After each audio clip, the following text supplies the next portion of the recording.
Yes, Gutavoch, 17th of Kislev, 2 days away from the birth of Hasidus Chabad. Okay, 17th Kislev. Let's start. Hasidus Chabad opens the gates. This gives you amazing. It's happening right now, today. What is Hasidus Chabad? It opens the gates to the chambers of Chokhmah and Bina, enabling one to know and to recognize with intellectual comprehension he who spoke, that's God, and the world came into being. As we say, Baruch Sha'omar v'hoyu ha'olam, right? Blessed is the one who said, the one who brought into words, and the worlds came into existence with his oimar, his speech. Because so Hasidus opens one's mind to know and to recognize that the Creator. It awakens the feelings of the heart. They become aroused with that particular emotion engendered by this intellectual comprehension. What is in your mind becomes part of what you're feeling. And Hasidus Chabad shows the way that each individual, commensurate with his innate abilities, can approach the sacred to serve God with mind and heart. Well, it's worth noting. Worth living it is. Okay, here we go. We have a really long piece today. Only 2 days away from your test, Kislev. I guess I have to point out where it is in Lessons in Tanya. We're starting a new essay. It's numbered. It's not numbered in the Likutei Moharan book, but it's called Essay 7 in Kuntras Achron on page 376 in this little book, if you're using it. And over here in Likutei Moharan, it starts. Where does it start? Yeah, page Kuf Samech Aleph. Back to a major, if not the major, theme of the Tanya as a whole, which is Masahu Ha'ikar. The main thing is the deed. And the mitzvah, which I say it that way because Chazal say, Ha mitzvah. What is the mitzvah? The mitzvah is tzedakah. And we'll talk about it. Tzedakah kanachal eison. Tzedakah is like a strong river.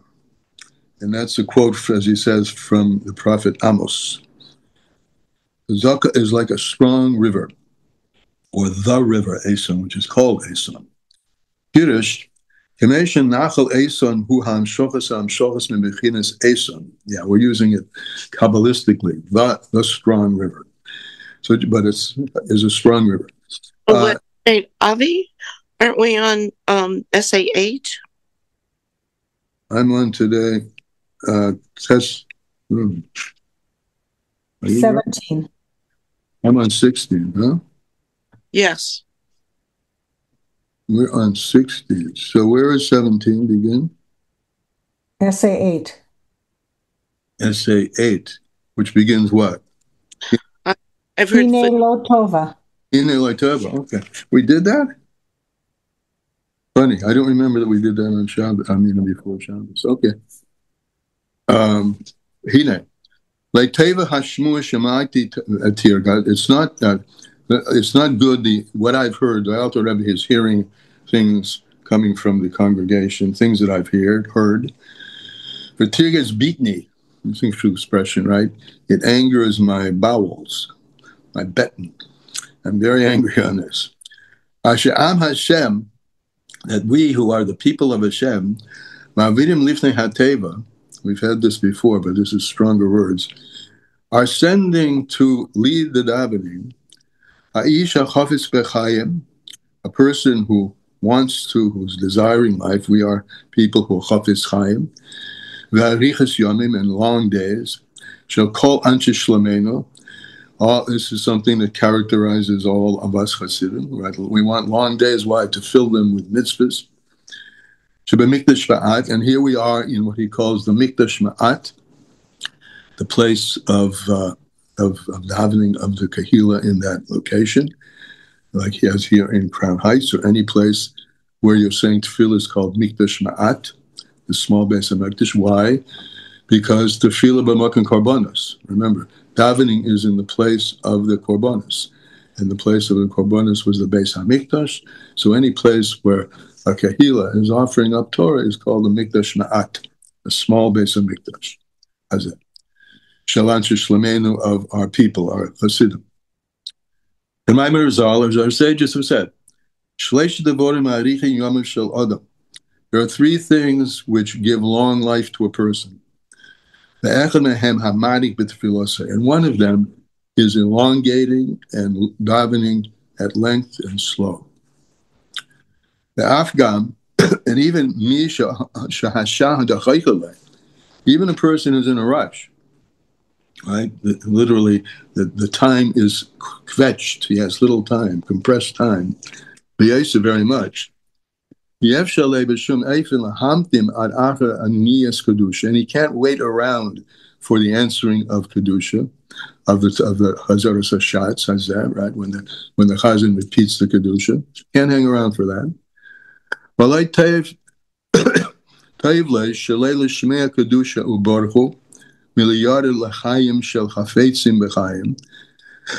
And it would be far better for him that he doesn't hear the kedusha because of it, then that he should go and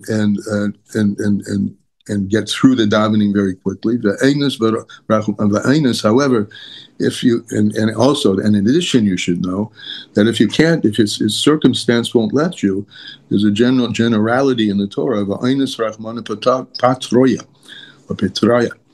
That if it's an accident, it's nothing you can't control, you're not responsible. The Torah frees you from that. And you should know further that the Shliach Sibur, when he says those words, and you, for a good reason, can't stay around, he's pater you. He fulfills your obligation. Even though you haven't heard, it's as if you've heard. It's like as if you were answered. It's an interesting thing to know, right? That if circumstance makes it impossible, you don't have to go around feeling heavy-headed about that, because the Torah understands and potters you, frees you, if a mitzvah you can't do for circumstantial reasons. The Gemara is written in the Gemara Gabe Am Shebesoides. It speaks about the farmers out in the field. They were constantly in that mode because they had to be in the field before the time of davening, right, to start working in the field. So they're constantly in that state. So so they fulfill their obligations. Listen to this. You're not even close to the shul. You're not even hearing anything. But they fulfill their obligations in Shemoneh Esrei because it's a shatz when the Shliach Sibur chazers it over. As if they heard it mamish. Now, of course, what he's doing here, yes, it's very nice to know that we should know all this stuff. But he's giving really, if you look at the flips of the importance of it, it's so important that the Torah said, even if you're absent, right, the Zman Tefillah is a sacred Mekubal Dika, to Mekabel the Ha'oris of Hashem, as is the time of offering the offerings on the Mizbeach. Because this is a very holy time. And also you can fulfill not only Chazoros Hashatz, but the Kedusha and Baruch Hu and Gem. So he who has investigated, Cain who? That prayer, how do we know this? That prayer, first of all, does this, and that one who's davening should, in other words, who's davening himself should not be rushing. He should be doing it slow. Because we know that even in the earlier generations, here's something interesting that maybe you haven't realized, that in the time of the Mishnah, the wise people of the Mishnah and the Gemara, with their learning of Torah was their fixed thing. This is what they did. That's all they did. And as a result, they were potter from certain aspects of davening. and learning was their main thing.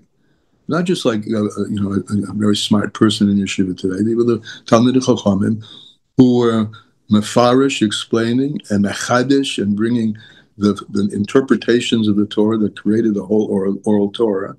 So their whole avoida was to do that and not to daven. And how much more so in these days, the ikvus Moshiach, and yet they were obligated to come, and then they're obligated to say Krishna and certain other things, because there is as we're going to say, there's not depth, there's a unique capability and a unique drawing down of energy that comes from tefillah. As we see Arta, the times that we're living in, which the Alter Rebbe calls the heels of the Moshiach, back there in that century, in that place, where how much more so, where we don't have the din that the Torah is our fixed professional thing to do. We don't have the din. In fact, we don't even have time to really get into it too much, because these are far-fetched times. These are times when, poverty and the external affliction of the government, very far-fetched, very tight, and it's not exactly a leisurely time when I can spend as much time as I want to on prayer. So we can't sit and learn so much. We can't occupy ourselves just in Torah. We do have the obligation, so we don't fall into that realm of terasai emunasai, that the Torah is our profession. The avoida be'ikvus Moshiach, so the main avoida, the root avoida in these times, which we've extended from that time into these times, which these times, of course, is the beginning of the end. We're beginning not only to hear the heels of Mashiach, but to feel the sense of messianic presence and turning point in these days. But still, we're in that realm, which we call ikvus Mashiach. So he tefillah. So the main avoida isn't learning and sitting all day; it's davening. As Rav Chaim Vital writes in the earlier centuries, closer to our times, he writes that. So how much more so? If this is the main avoida, tefillah, how much more so we should be giving ourselves over into it. And it is an obligation from the Torah Mamish. To those who know. Excuse me. Sorry. For those who know, to elis hahisboinines, who know the advantage of contemplation, and have a little bit of deep knowledge, or they know the advantage of putting one's das, a bit of one's das into Torah. Kol chad lefum into davening, excuse me. Kol chad lefum shura delay, each one according to his ability. In terms of one's ability. Now he says here, to order the praises of Hashem. Now the order tefillah, the order of tefillah, we're not ordering it, but we know. But those who know how to contemplate and what the contemplation is, and the appropriate meditative experience for each and every one of the prayers. The Pesukei de Zimra in the first parts of davening. The shtei brachos shelifnei Krishna, and the two brachos before Krishna, Yetzer v'Hafto, L'ora behen v'Hafto Misuteras. It's a little bit of one has to know. And by the way, back to Chassidus, the most fertile, I think, and that I've found personally, ground or teaching place for what to have in mind and how to open the heart in specific tefillahs is written and explained to us in Torah of Chassidus. And that will, and in order to bring forth the Abba Misater Belev Kol Yisrael, in order to bring forth, this is what the purpose of davening is, after all, to sing the praises of Hashem in order that our hearts should be exposed. The hidden reaches of our heart should be exposed. The hidden reaches of the heart of each and every Jew. So all of the Pesuke de Zimro, remember we've heard in Maimonides Hasidus, the tefillah is like a ladder. You begin with the brachos of the beginning of the day, and then you learn Pesuke de Zimra, and then the Halalukas, and then Boruchu. All of it is climbing until you get up to Shas Krishma Atzma, Shazosi Mitzvahs Ha'ava. And in Krishma, what you perform there when you stay, and particularly if you have climbed the ladder and your heart is opening up, and you experience V'ahavta es Hashem Elokecha, so that's the fulfillment of the mitzvah of the heart. Right? We've spoken about mitzvahs of deed, there are mitzvahs of mind, and mitzvahs of the heart, which to love Hashem. Shebepasek V'ahavta, with the entirety of your heart, which teaches very clearly, B'shnei Yetzerecha, even with your Yetzer Hara, with the inclination that you have to physicality, use it. Get there. Use the physicality. Use the body. Use everything that's out there, the physicality, and bring out the godliness which is within it. And this is Hanimnis Roshoina B'Tariag Mitzvahs, which, according to the Rambam counts the Ahavta to loving of God in the 613 mitzvahs, in the mitzvah Roshoina, the first mitzvah. Because of the Rambam, as he says, Shehi Miyasodi HaTorah, because love of Hashem is amongst the foundations of the Torah. Yahavta es Hashem Elokecha, you love Hashem, so you will love what He is about. And He is primarily about Torah. And why is He about Torah? Because Torah, first of all, Torah preceded the world, it says, in Kabbalah, by 2,000 years. The Torah is His nursling. We've learned this before. It's His baby. And what does it say about, I'm missing it. Okay, last thought, maybe we'll capture it later. So it's amongst the Yesodi HaTorah. The Shosha Marka L'Kol Remachmet Sase, and Avos Hashem is the root, the source of all the 248 mitzvahs. Ki al Ava HaNesiteres B'Leiv Kol Yisrael B'Tolda, because concerning the love, which is hidden in the heart of each and every Jew as part of our inheritance or spiritual DNA, from the way we were born, it's there. And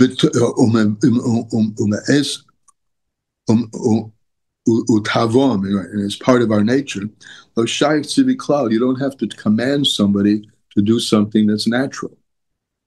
Right? So, I mean, this is an interesting thing to understand. It's just that it's covered over by all kinds of stuff. But you should know our nature, you don't have to teach me our nature, you just have to reveal my nature. And when I say you, I mean one has to just pare away the coverings, and then one finds the clippers, the shells, and one finds what his nature is about. It's like, you tell a kid about who's thinking about a career. What do you want to do? Well, what calls to you? Right? If you're doing something if you have a calling, it's a very different thing than if you have a job. So what calls to us is our nature, which is a love of Hashem. The das love and knuckle, and this should be easily understood by all of us here on this call. That what? When the love is hidden, it's there, but it's only in the godly soul. And when the love of Hashem becomes revealed to the animal soul, in our flesh and blood, right? Then there's a revelation of the heart, in the left side of the heart, which is the more animalistic, right? The right side is more connected with godliness, chesed, and this is gavura. Right? So what happens? Think about this: if the left side if the right side is kindness, we'll leave that alone for a moment. The left side, gevura. Gevura is power. So that's the cholo hasmoli, the left side of the heart. And if one opens the left side of the heart, the power, the blood the force of the blood that's going to travel through the whole body, and realize that it's carrying, that blood flow is carrying Avos Hashem, love of God, with it.